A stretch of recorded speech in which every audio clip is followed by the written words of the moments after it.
My name is Akil Patterson, host of the Big 3 Me podcast, powered by G Media. Gokhshtein Media. Why? Because this is a blockchain technology company like never before happening right now. The revolution is here. We're at Bitcoin 2022, and I'm excited to be with Brock Pierce, star of not only television and screen, but an industry leader and presidential nominee at one point. Ladies and gentlemen, Brock Pierce. How you doing, Brock? I'm good. Grateful. I'm glad to be here. Man, 6 feet above dirt beats the alternative, they always say. Every day is a good day.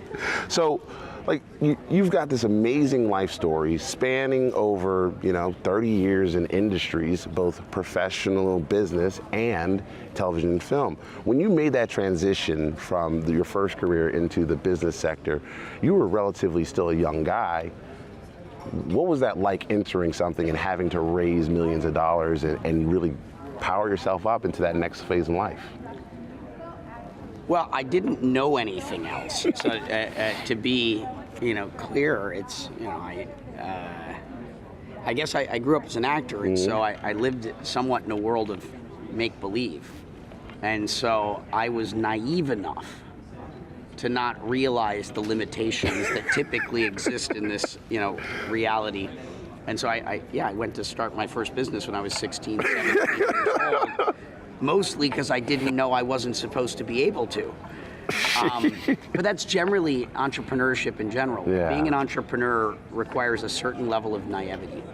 If you knew how unlikely you were to be successful, you probably wouldn't try. That combined with tenacity, meaning that you're just foolhardy enough. You're like, that you just keep going, and then sometimes you succeed. Man, and so you succeeding, and what I often say, there's two ways to learn. You can either lose a lot or you can learn a lot. Which kind of guy are you in the industry? Both. I lose plenty, and I learn.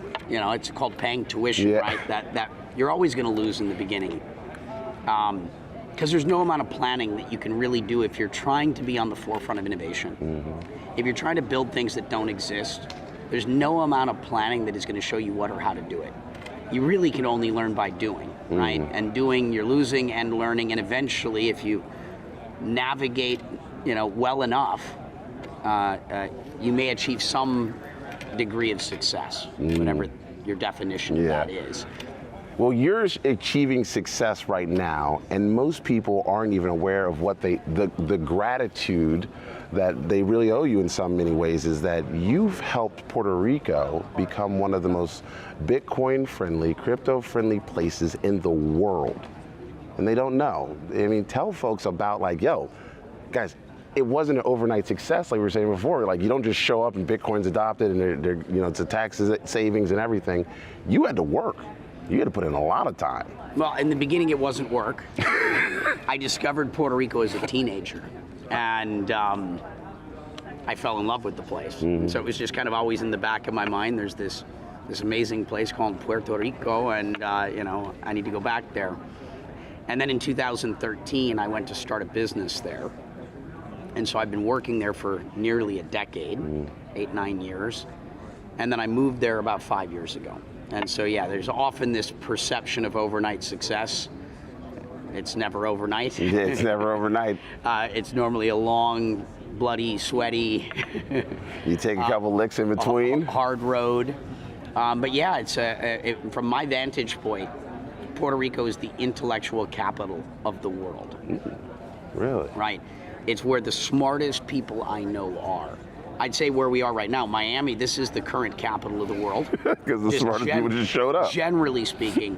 But when I talk about the intellectual capital, like the tip of the pyramid, is there.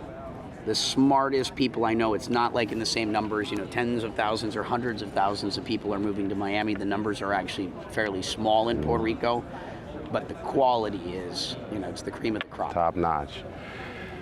Cream of the crop. That means leadership to me. And if you are a successful leader in blockchain, Bitcoin, business development, Web 3.0, all those things, how do you get to be an industry leader if you aren't willing to put in the time and have that, I guess that foresight, you know, how are people going to make it in this space? Because I like to give people education. So educate us, help me understand what's it going to take for that next person that's getting involved in Bitcoin today to be able to come up with a revolutionary idea, and how do they stick to a plan to succeed? Well, anyone can be a leader. The question is, do you have any followers? And developing a group of people that are going to support you in your leadership, you know, requires doing the work. I mean, who's going to follow someone that isn't committed and doing the work? Yeah, that's part of the job. You know, because people volunteer to support the things that you're working on, and so you know, I mean, it's a long road of trial and error, and you know, being successful enough and convincing enough that people want to support whatever your mission is, right? Teamwork makes this dream work, and how do you build that team? Team, right? Building teams. What's your team like? Like, how did you build the infrastructure for your team? Was it, you know, I'm going to hire the best, you know, marketing manager, the best PR person, the best director, whatever you're doing in your career field? How are you building your teams? Well, I've started, depending upon how you look at that, hundreds of things. And so I'm more like, I grew up in the film business. I'm kind of like an executive producer. I'm like, okay, you're going to direct, you're going to star, you're going to write, you're going to do it. And I basically kind of like making a soup or a stew. Throw a bunch of things together to make something happen. Get it cooking, right? Get something cooking. And so that's kind of, you know, one way of looking at what I do. And you know, it depends on what it is. You try to get the best possible people you can for the roles that are needed to accomplish whatever that mission is. You know, if you're a video game player, you're going to need in your role-playing game, you're going to need a healer. Depending upon the mission, you're probably going to need a warrior. Yeah. You know, you're going to need all the things. Well, when you're in this industry, especially Bitcoin, you need a lot of warriors, though. I mean, because this is. Like you said, we've all taken a bloodbath at one point in time in this industry. So who are the warriors, or what kind of qualities do you look for in those warriors who are going to help you get Bitcoin adopted in the places that you're doing business? Well, I like the warrior analogy in particular. And what is a warrior? Yeah. It's normally someone willing to die. They have such conviction, such belief in what they're doing that they're willing to do, you know, whatever it takes to accomplish that mission. That's what a warrior, you know, generally, at least how I think of it, is. And that's a good question for anyone, right? I mean, look at what we're seeing in the Ukraine right now. Yeah. We just wrapped up probably the most important speech at this event, which was the deputy minister of the Ukraine, just dialed in for an hour to talk about everything going on in there. But look at what's happening in the Ukraine. The Ukrainian people have demonstrated that they're willing to die for their sovereignty. They're willing to die for their freedom. What are you willing to die for? And that's a question I advise everyone to ask themselves, because when you know what you're willing to die for, you know what you're willing to fight for. And most importantly, you know what to live for.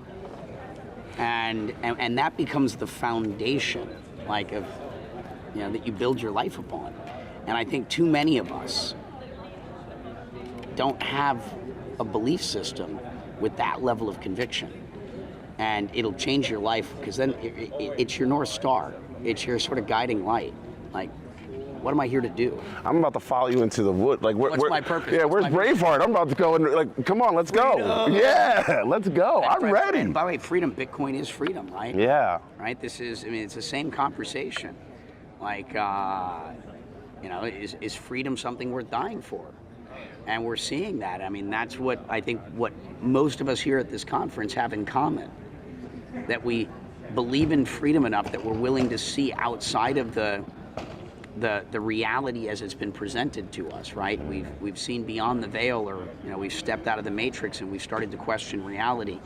And we've started to say, I'm saying yes to an alternative reality, despite what the masses want for us. All right. Shared delusion. Let me take a second here. Shared illusion. You have gotten me so hyped up right now, and because I'm looking into your eyes and I'm like, yo, this is belief. belief without, this is faith. Like, that's belief without proof. And you truly believe in this 122%. I can see it, I can feel it, the energy's there. Brother, you about to take on the world, and I'm here for it. I love it, I love it. And where were I must have missed your speeches during the election. Speaking of elections, are you ever planning to kind of run for office again? I am right now. I'm filed for a U.S. Senate run. Okay. So I'm in the process of listening right now. Mm-hmm. So last year I was involved in a number of other people's elections. Yeah. You know, so the presidential run was a reconnaissance mission. Okay. To learn. I'm a reverse engineer. You were learning. I was reverse engineering how this works, how the system is rigged. It is.